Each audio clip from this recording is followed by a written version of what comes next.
Bienvenidos oyentes de Radio Sefarad a un nuevo programa, a este Por Israel en Voz, en el que saludamos como cada semana a Israel Winnicki. ¿Qué tal? Shalom, ¿cómo están? Muy bien, Israel. De nuevo tenemos la suerte de contar contigo aquí en los micrófonos de Radio Sefarad para que les hables a nuestros oyentes de actualidad y de historia relacionada con Israel y con la comunidad judía. Y para empezar por la actualidad, vamos a hacerlo hablando de refugiados sirios, una cifra para nada baladí, 270.000 refugiados sirios. Se habla de esa cifra en el norte de Israel. Por los combates que siguen en Siria, 270.000 civiles han huido y están en la zona sur de Siria sin poder ir a ningún lado, sin posibilidad de escapar. Jordania cerró las fronteras, Israel obviamente no los va a dejar entrar, es muy peligroso, pero Israel les está mandando alimentos, medicinas, sobre todo alimentos para bebés, ropa, carpas para que puedan albergarse durante la noche, y está atendiendo a heridos graves. Si mal no recuerdo, ayer entraron 5 heridos muy graves, de los cuales la gran mayoría eran niños entre 4 y 14 años. Más no puede hacer Israel. Por supuesto, las Naciones Unidas hablan, pero como siempre no actúan. La masacre en Siria continúa y me pregunto por qué el mundo se mantiene en silencio ante eso y se dedica solo a condenar a Israel. Pregunta que dejo flotando en el ambiente. Pues una pregunta que queda ahí para todos los oyentes y una situación que lamentablemente también está en ese limbo sin resolver. Vamos ahora a hablarles de otro tema. En concreto vamos a hablar de 3 aniversarios que se cumplen mañana 3 de julio. Y vamos a comenzar por uno que es la operación Entebbe. Cuéntanos, háblanos más de esta operación, en qué consistió, cuándo tuvo lugar.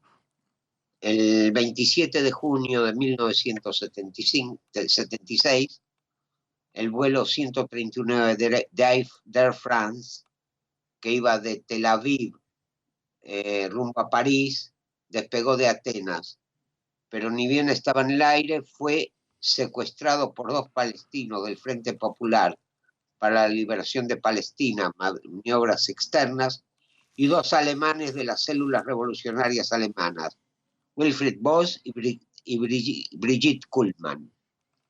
El avión fue llevado primero a Benghazi, Libia, donde fue reaprovisionado de combustible, y el día 26, y el día 28, 24 horas después de su desvío, arribó al aeropuerto de Entebbe, en Uganda. En esa época, en el gobierno estaba este pintoresco individuo llamado Idi Amin. En Entebbe, a los 4 secuestradores se unieron otros 4, apoyados por las fuerzas pro-palestinas del presidente de Uganda, Idi Amin. El grupo exigió la liberación de 40 palestinos detenidos en Israel y otros 13 encarcelados en Kenia, Francia, Suiza y Alemania Occidental. Amenazaron que si no hacían lo que se les pedía, empezarían a matar rehenes el 1 de julio siguiente. Y acá viene lo más interesante, lo más grave y a la vez lo más heroico.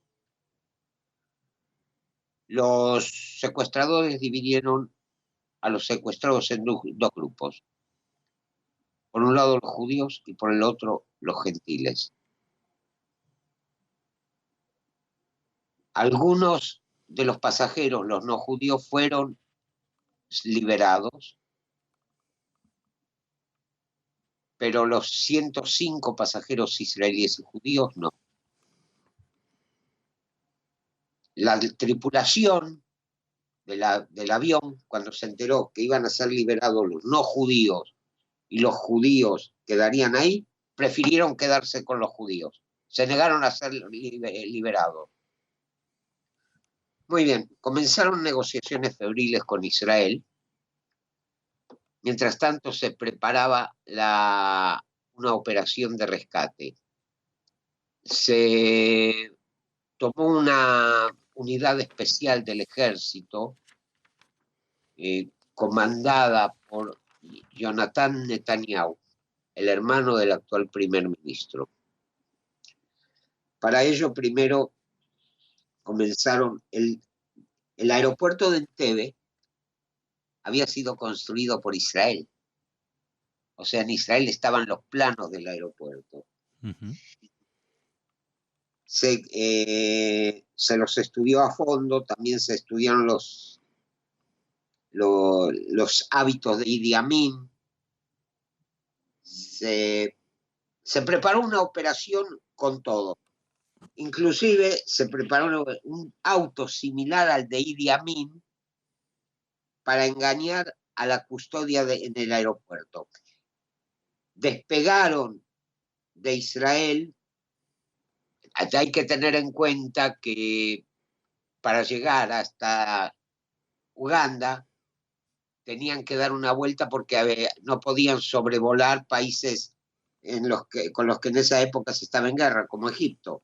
Fueron a través de Kenia, entraron en Uganda, aterrizaron, sacaron de uno de los aviones un auto similar al que tenía Idi Amin para engañar a los soldados ugandeses. Voy a resumirlo. Entraron en el aeropuerto, eliminaron a los terroristas, liberaron a los rehenes. Hubo, sí, rehenes muertos, entre ellos una mujer, Dora Bloch, que había sido llevada a un hospital por un ataque cardíaco, estaba entre los rehenes, fue llevado a un hospital ugandés, y después su cadáver apareció destrozado a machetazos en la selva. Y otra de las víctimas fue Jonathan Netanyahu, el hermano del primer ministro, y por eso la operación se la llamó Operación Jonathan. Eso fue una demostración de que cuando Israel quiere defender a sus ciudadanos, lo hace sin medir las consecuencias y a todo costa, como pasó acá en Uganda, como pasó en muchas otras oportunidades.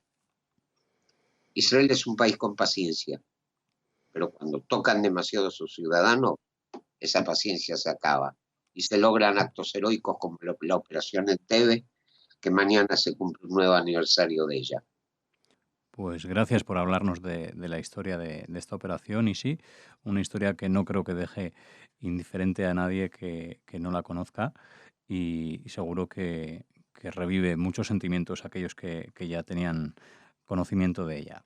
Vamos a pasar ahora a otro aniversario que se cumple también este 3 de julio, y es la muerte de Theodor Herzl. Sí, el 3 de julio de 1904, a la edad de 40 años, murió Theodor Herzl, el creador del sionismo moderno.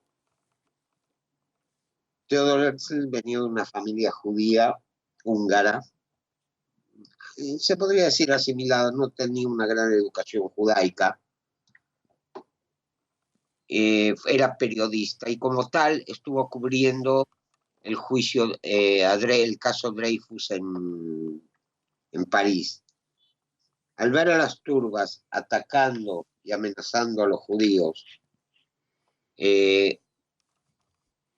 Herzl dijo que decidió que el pueblo judío debía liberarse, debía buscar su propio destino, y escribió un folleto, El Estado Judío, que fue la base del sionismo. Se puede decir que la vida de Herzl fue una gran llamarada. Ardió con todas las fuerzas a partir del descubrimiento de su judaísmo y del sionismo. Corrió de corte en corte en Europa, Alemania, Gran Bretaña, la corte turca, para conseguir que los judíos pudieran establecerse en su propia tierra. Y hay un detalle que yo quiero destacar. Hay una frase de él: si lo queréis, no será leyenda. Y también dijo, en 1897, cuando fue el primer congreso sionista, que no ahora, pero en 50 años, el Estado judío va a ser realidad. 50 años después se votó en las Naciones Unidas la partición de Palestina, que dio nacimiento al Estado judío.